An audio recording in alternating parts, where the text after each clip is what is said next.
American Express, Discover, JCB, MasterCard, and Visa came together to assemble a security standard for businesses accepting credit cards. This has become known as PCI Compliance, and every business, large or small, accepting credit cards is expected to be PCI compliant and follow the requirements laid out by these credit card companies to keep their customers' credit card information safe and secure. PCI Requirement 9 states that companies should provide training for personnel. Therefore, in this video, personnel required to handle credit card information will learn about PCI compliance. Specifically, this video will cover the definition of PCI, the personnel required to know PCI standards, the rationale of PCI standards, the procedures for safeguards, general credit card safety and incident response, and last, a little section at the end specifically for department heads. First, what does PCI mean? PCI simply means Purchase Card Industry, and DSS stands for Data Security Standards. The PCI Data Security Council created the standards to minimize the risk of credit card fraud and maximize the protection when using credit cards. The purpose of the standard is to help identify and correct vulnerabilities by ensuring appropriate levels of security are maintained. The PCI standards apply to any systems that store, process, and transmit cardholder data. There are 12 requirements for PCI compliance. This video will focus on numbers 7 through 9. The other parts of PCI compliance are handled by the finance and IT departments. Now that you know what PCI stands for, let's move on to who safeguards credit card information and who needs to be aware of the PCI security standards. Anyone who uses a system to take or process credit card payments in any form, phone, fax, mail, point of sale, or online, needs to be PCI trained. This includes both employees and volunteers. This training is then repeated annually. So you know the definition of PCI and who needs to know about PCI. Now let's look at why we have these 12 PCI requirements. The first reason that we need safeguards is that we are now global. People use credit cards all over the world, and we can accept credit cards from different locations as well. Because credit cards are now so common, hardly anyone carries cash or a checkbook around. Most of us give very little thought to the security of our debit or credit cards. Even though our debit and credit cards are directly connected to our bank accounts and have little guarantees for fraudulent use and recovery of funds, we hand over our card to complete strangers, trusting that our information is secure. We do this in good faith, expecting that our information is secure and protected. Yet, each year, millions of Americans are affected by credit card theft. The various methods and intelligence of malicious attacks are constantly increasing and ever-changing. Therefore, so should our diligence regarding compliance. Intended to protect customers against fraud and identity theft, this is the first necessity. Another reason for PCI compliance, as stated before, is that it is required by the credit card companies. In other words, to accept credit cards, the business must be PCI compliant. The third reason is, if there is a breach, there could be fines, fees, losses, and/or costs involved in that breach. Therefore, it is very important as a business accepting credit cards that the business is PCI compliant. There are lots of examples of data breaches that have affected companies. For example, in 2013, Target had 40 million credit and debit cards and 70 million customers affected that cost Target $252 million. Also in 2013, Texas Southern University's radio station, KTSU, recruited a volunteer with a history of credit card fraud. The volunteer used this radio station's donation drive to steal credit card information. In 2014, the University of California, Berkeley had a breach in their real estate division that included the personal information, including names, social security numbers, credit card numbers, and driver's license numbers, to be stolen. Also in 2014, Home Depot had a breach of 56 million credit card accounts and 53 million email addresses. The breach cost Home Depot $80 million. People attempting to steal credit card information are looking for opportunities like unsecured Wi-Fi networks and computers. Other opportunities can come from leaving an office or point of sale without locking the device or computer and/or not locking the door. Anytime a person steps away from their device, computer, and/or office, he or she should log off the device and computer and lock the door.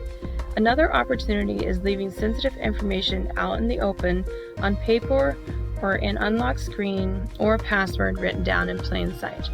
Of course, any sensitive data should be locked away or shredded if not needed anymore. Another way to steal information is through skimming devices. Lastly, sharing user IDs and/or passwords is a way for sensitive information to be stolen.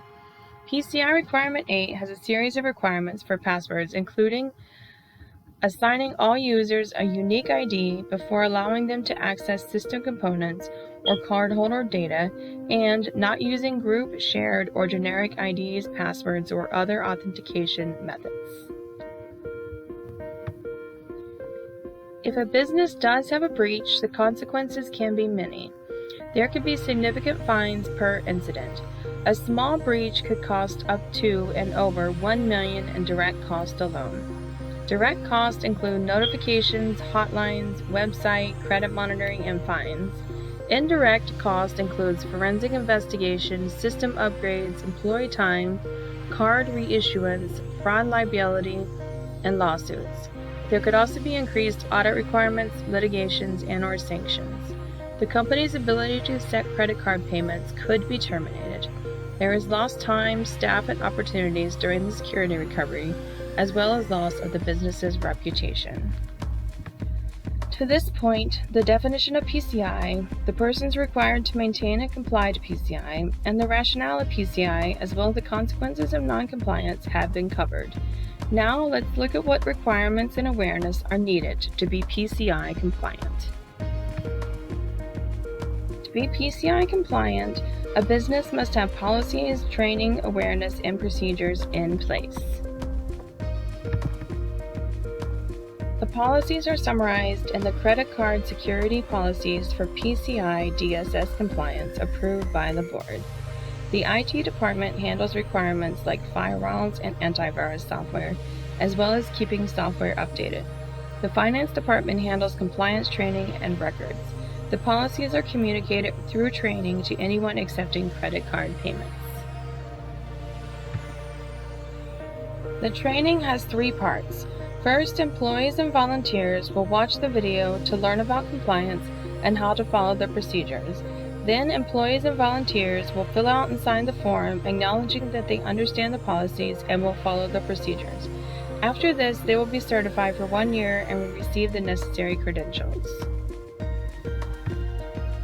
The requirements are to first complete the training and sign the form. During training, employees and volunteers will learn what to be aware of when handling credit card information, and then follow those awareness practices when taking credit card information. The employees and volunteers will follow any other procedures for taking and securing credit card payments, and will complete a log of taking payments at point-of-sale terminal.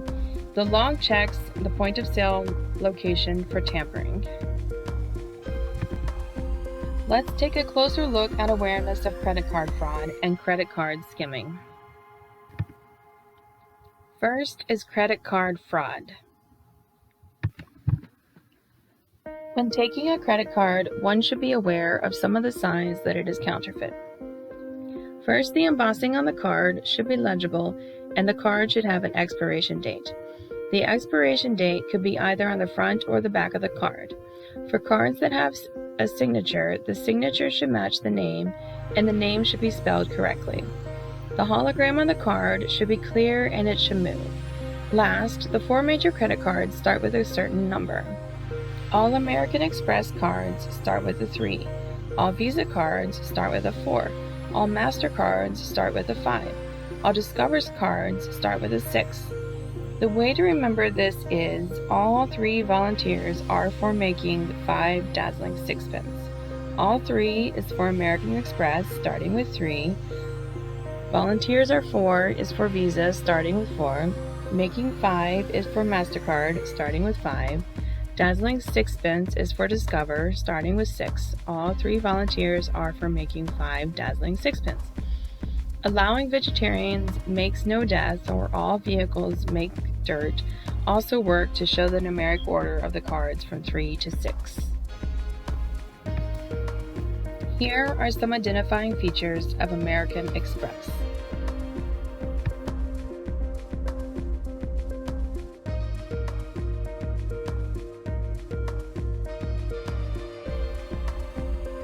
Here are some identifying features of Visa.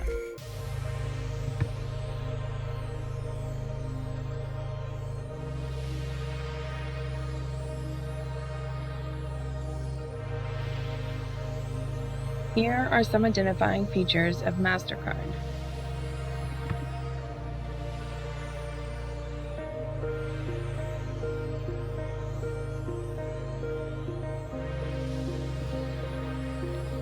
Here are some identifying features of Discover.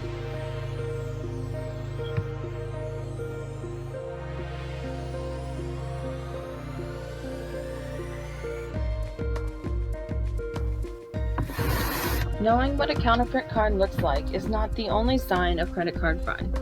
Some other red flags that may be an indicator are the behavior of the person or persons making the purchase. For example, the person using the credit card tries to distract or rush you during the sale. The person makes a large purchase right after opening or right before closing. A purchase is made and then the person leaves and then returns to make more purchases. And of course, the appearance of the card indicates it was altered or damaged. Now that you know some of the signs of credit card fraud, another way to steal credit card numbers is through skimming. Credit card skimmers can be a device put within the credit card terminal as part of the terminal connections or handheld skimmers within the terminal. Neither the merchant staff nor the cardholder will know that a card was skimmed. This picture shows a skimming device inserted in a terminal. The device was hidden by the SIM cover card plate. Terminal connections. In these images, the criminals completely changed the cable connecting the terminal to the base unit. The fatter cable housed additional wires required to capture cardholder data. Handheld skimmers. Corrupt staff or clients can use these as they are very small, fitting in the palm of a hand. Despite their size, these devices can store a significant amount of cardholder data. Placement of skimming devices is the reason for requiring an inspection log before each session of taking payments. To prevent skimming, the point-of-sale terminal should not be accessible when not in use and stored securely. The terminal should also not be near doors or windows. Furthermore, only approved employees and volunteers should be around the point-of-sale terminals. Employees and volunteers should also be aware of anyone that is not known or approved wanting to inspect the point-of-sale terminal. One way to know if a person is approved is to assign and require name tags for everyone approved. PCI Requirement 9 has several points on this subject. For example, the employees should periodically inspect device surfaces to detect tampering, for example, addition of card skimmers to devices, or substitution, for example, by checking the serial number or other device characteristics to verify it has not been swapped with a fraudulent device, and develop procedures to easily distinguish between on-site personnel and visitors, to include identifying on-site personnel and visitors, for example, assigning badges, and changes to access requirements, and revoking or terminating on-site personnel and expired visitor identification, such as ID badges.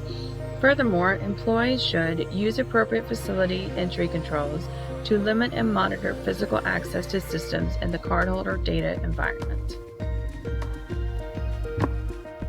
Thus far, the definition of PCI, the persons required to maintain and comply with PCI, and the rationale, consequences, requirements, and awareness has been covered. Now let's look at what specific procedures can be taken to safeguard credit card information. First, let's look at what to do before taking payments. The IT department handles software and updates, so if any of these need done, contact the IT department. Next, make sure each employee has their own personal passcode and is approved and PCI compliant. Remember to always log in with your own passcode and log out when leaving the point-of-sale device. Last, check the device for any tampering. The device cords, make and model number. This may seem like extra work, but is important if there is a breach to have these records. The log has just a few yes/no questions, as well as the correct make and model number of the device. Some examples of tampering to look for include damaged or altered tamper seals, missing manufacturer labels, missing screws or screws with damaged heads, incorrect keyboard overlays, external wires, holes in the device housing, an electronic serial number that does not match the number printed on the bottom of the device, a high number of mag stripe read failures or debit card declines, difficulty inserting a chip and PIN card into the EMV slot. While taking payments, be aware of the cards and people around the point-of-sale device. Watch for suspicious persons and behaviors. Report any suspicious behavior to the person in charge. Refunds can only be done by a supervisor and for mistakes done at the time of the transaction. If a person requests a refund after the fact, these must be approved and completed through the finance department. If a credit card is denied, do not override under any circumstances. For transactions over $25, a signature is required. After completing sales for the day, store the point-of-sale terminal and device in a secure, locked location so that it can't be tampered with after or before hours. As a review, if using an iPad for point-of-sale, iPad should be secure and not accessible after usage. No unknown persons around device. Keep the device away from doorways or windows. Use name tags for approved personnel and volunteers. All persons must first be trained and sign the agreement, and a unique passcode is assigned to each PCI compliant user. Thus far, the PCI definition, PCI personnel, and PCI rationale, consequences, requirements, awareness, and procedures has been covered. Finally, let's look at general credit card safeguards. To review point-of-sale credit card procedures, do not accept a card if it has been denied. Require a signature and preferably ID for payments over $25. Last, pay attention to the credit card itself as it is being used by the customer. If taking payments for other items not using a point-of-sale terminal, it is best not to hand enter credit card information. It is best to ask the customer to handle the card him or herself and enter the payment him or herself. Credit card information can be received by phone, analog fax, and U.S. mail as long as the credit card number is kept secure until entered and destroyed afterwards. Though this is not best practice. Fax machines connected to the network should not be accepting credit card numbers. Furthermore, never send unprotected PANs, the 16-digit card number, by end-user messaging technologies, for example, email, instant messaging, SMS, chat, etc. Never accept credit card numbers in an email, text, voicemail, or instant message. Do not process the transaction. Send an email back to the individual without the credit card information included, and state that the business will not process any credit card number received through email. Delete the email. If accepting credit card, debit card information over the phone, process while customer is on the phone. Any documents that contain card information must be shredded immediately upon processing a payment. Only accept credit card numbers if received in regular mail, in person, over the phone, or over a secure fax. A secure fax can only be accessed by those employees that need the information and cannot be a multifunctional device, such as a copier connected to a network. All websites taking credit card payments for conferences, registration, or events need to have prior approval from the finance department. Computers may not be set out for customers to make payments at a location. A point-of-sale device should be used to accept registration and sales payments. As far as storing credit card information, do not store or retain paper or electronic data that contains the customer's payment card number. Shred anything that does have credit card information on it immediately. Never store payment card data, including primary account number, PAN, expiration date, tracked data, security codes, and PIN number. Only the last 4 numbers of the PAN, the 16-digit number, are allowed to be stored. Store all necessary credit card documentation in a secure location. Don't leave credit card information unlocked in plain sight or accessible to others. Store payment card receipts for the current fiscal year and 3 previous fiscal years in a secure location. As far as who can access credit card information, only allow employees who have a legitimate business need to access cardholder information. Restrict employee access to payment card data to a need-to-know basis. Restrict physical access to areas where credit card information is handled and stored. Each user group has their own access code. Do not share passcodes or passwords. Do not write passwords for access to all. Never reveal your password to anyone. Never transmit a password in an email. Keep all payment cards secure and confidential. As far as personnel who can access devices, iPads, computers, and point-of-sale terminals, make sure to always keep payment card terminals locked in a secure location. Do not allow public access to sensitive data areas. Don't allow unauthorized, untrained individuals around PCI devices. Now that you know how to keep customer credit card information safe and secure, what should you do if you notice a breach of data? First, you should contact the manager, supervisor, or department head immediately and follow the incident response plan. The incident response plan is as follows. The person who discovers the point-of-sale device has been tampered with, stolen, or damaged will call the designated person or department to report the incident. The designated person or department will investigate to learn the details of the incident and communicate these details to the IT manager and finance department and other departments as needed. The finance department will notify any credit card companies or other vendors who need to be aware of the incident. The designated person or department will notify external agencies like the police department if necessary. For evidence preservation, make copies of logs, email, and other documentable communication. Keep lists of witnesses. Keep evidence as long as necessary to complete prosecution and beyond in case of an appeal.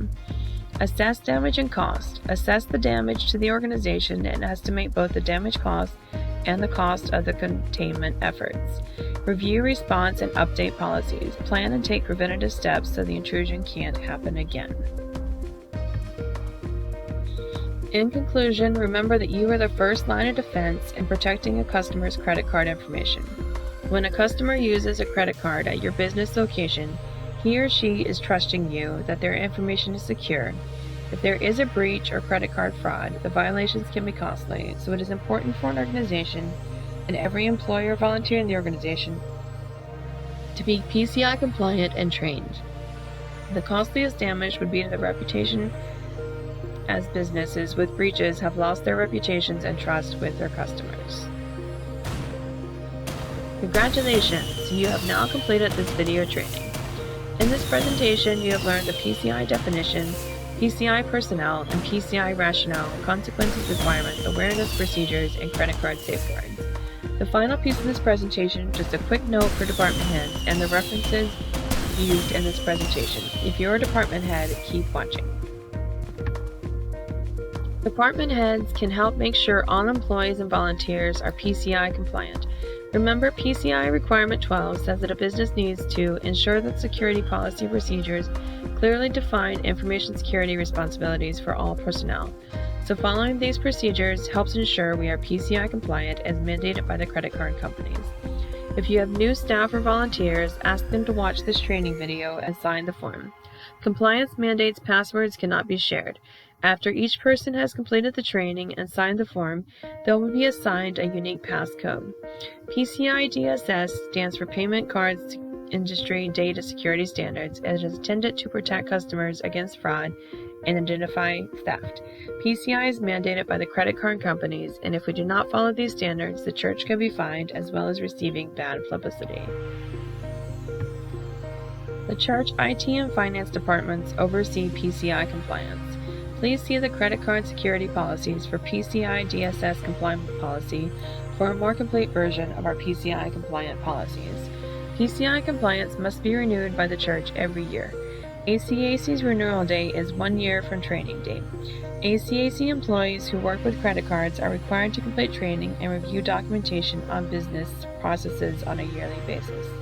On a quarterly basis, the finance department and department heads need to check in with each other to make sure all employees, volunteers are trained and standards are being followed. These procedures will help ensure that the church is PCI compliant and is able to accept credit card payments.